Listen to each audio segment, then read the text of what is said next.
तो दोस्तों ये कहानी एक ऐसे लड़की की है जिसे देखकर तुम भी हिल जाओगे और ऐसे कांड तुम भी नहीं कर पाओगे, क्योंकि इस आदमी ने इस मूवी में 100 से ज्यादा लड़कियों को पेल दिया और ये जिस भी लड़की को बम्बू देता था उस लड़की की शादी हो जाती थी। इसीलिए सभी लड़कियां ऐसे रिश्ते वाली मासी समझकर खुशी खुशी झूले दे देती थी। तो मूवी की शुरुआत होती है और कुछ बच्चे बोतल घुमाने वाली गेम खेल रहे होते हैं, जो मैंने भी 5वीं क्लास में खेली थी, शायद से आपने भी खेली होगी। इस गेम में लड़का बोतल घुमाता है और ये बोतल जिस भी लड़की पर आकर रुकेगी वो दोनों अकेले कमरे में चले जाएंगे, लेकिन मैंने ऐसी वाली नहीं खेली थी वरना मौज ही आ जाती। तो तभी एक मोटे लड़के का नंबर आता है तो वो खुद से 100 गुना पतली लड़की को कहता है आजा रानी बस 10 मिनट के लिए, और वो दोनों चले जाते हैं अकेले कमरे में। इसके बाद पप्पू की बारी आती है और उसकी बोतल एक काली जादूगरनी पर आकर रुकती है और वो दोनों कमरे में जाते हैं। तो काली जादूगरनी पप्पू को कपड़े उतारने का कहती है, लेकिन हमारा पप्पू बेचारा तो डर ही जाता है और वो साफ मना कर देता है। और वहीं बाहर बैठे मोटे को लगता है कि अंदर पप्पू को तो मौज आ रही है, लेकिन तभी जादूगरनी पप्पू को लात मारकर बाहर फेंक देती है, जिसे देखकर सभी बच्चे डर जाते हैं।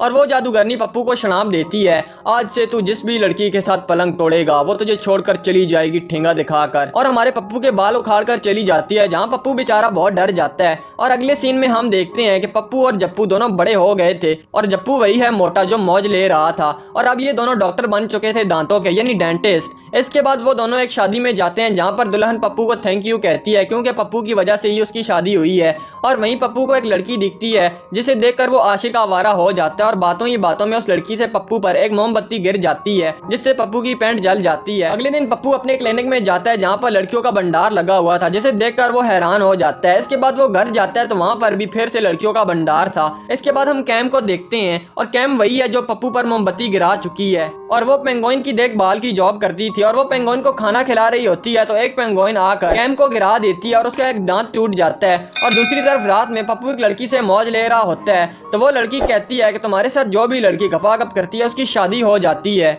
जहां हमें पता चलता है कि शादी में वो दुल्हन पप्पू को थैंक यू क्यों कह रही थी, क्योंकि पप्पू ने उसकी गेम भी बजा डाली थी, इसीलिए तो उसकी शादी हुई थी। और तभी पप्पू के क्लिनिक में इतनी भीड़ भी लगी हुई थी। अगर ऐसा शराब हमें भी मिल जाए तो मौज ही आ जानी है। इसके बाद कैम पप्पू को कॉल लगाती है और कहती है कि बाबू मेरा एक दांत टूट गया है, जोड़ दोगे मैं एक पप्पी दे दूंगी। तो पप्पू भी पप्पी की लालच में क्लिनिक में बुला लेता है कैम को और उसका फ्री इलाज करता है। इसके बाद पप्पू घर आता है तो उसकी क्लिनिक की ही एक मोटी परी उसके घर पर आई हुई होती है और कहती है कि मेरा मोटा और काला शरीर देखकर कोई भी मुझसे शादी नहीं कर रहा, तुम मुझे बजा डालो ताकि मुझे भी मेरा सच्चा आशिक मिल जाए। ये सुनकर पप्पू भी घबरा जाता है। इसके बाद पप्पू और जप्पू मिलते हैं तो जप्पू कहता है यार तू जिस भी लड़की को मुर्गी बनाता है उसकी शादी हो जाती है, तो तू इस बात का फायदा उठा और खूब पैसे कमा ले। पहले तो पप्पू मना कर देता है, लेकिन जप्पू उसे कहता है कि यार जॉनी भैया को देख, उन्होंने कितनी लड़कियों की हेल्प की है, कभी ड्राइवर बनकर और कभी प्लम्बर बनकर, आज इसीलिए जॉनी भैया को दुनिया सलामी ठोकती है। ये सुनकर पप्पू भी पप्पू भैया बन जाता है और अगले दिन क्लिनिक जाकर सब लड़कियों से पैसे लेकर उन पर अपनी रेलगाड़ी चढ़ा देता है। लेकिन पप्पू की रेलगाड़ी कभी बेड पर और कभी बालकनी पर चलती है, यहाँ तक कि पप्पू भैया ने पुलिस को भी नहीं छोड़ा, बस एक रूल अपनाया,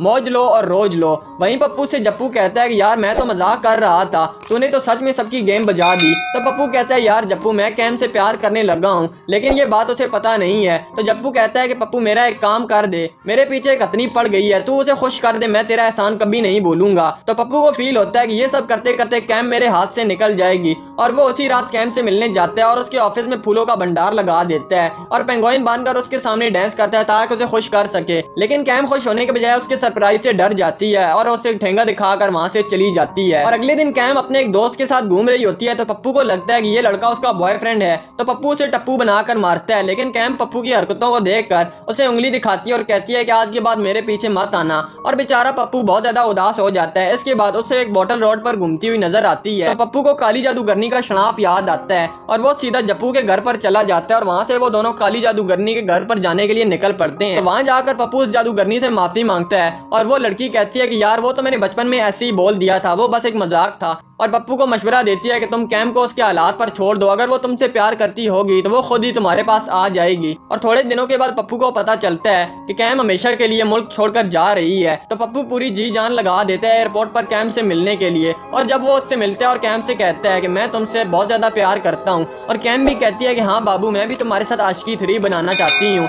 और वो दोनों किस करते हैं और पप्पू को अपना सच्चा प्यार मिल जाता है। और अब वो दोनों पेंगुइन्स के पास खड़े हुए होते हैं तो काली जादूगरनी अपना जादू वाला बॉक्स निकालती है और उसमें से पप्पू की डॉल निकाल कर पिन निकाल देती है उसमें, यानी उसने अपना शराब वापस ले लिया था। और यहीं पर इस मूवी का एंड हो जाता है। और भी एक्सप्लेन वीडियोस देखने के लिए इस चैनल को विजिट और सब्सक्राइब करो।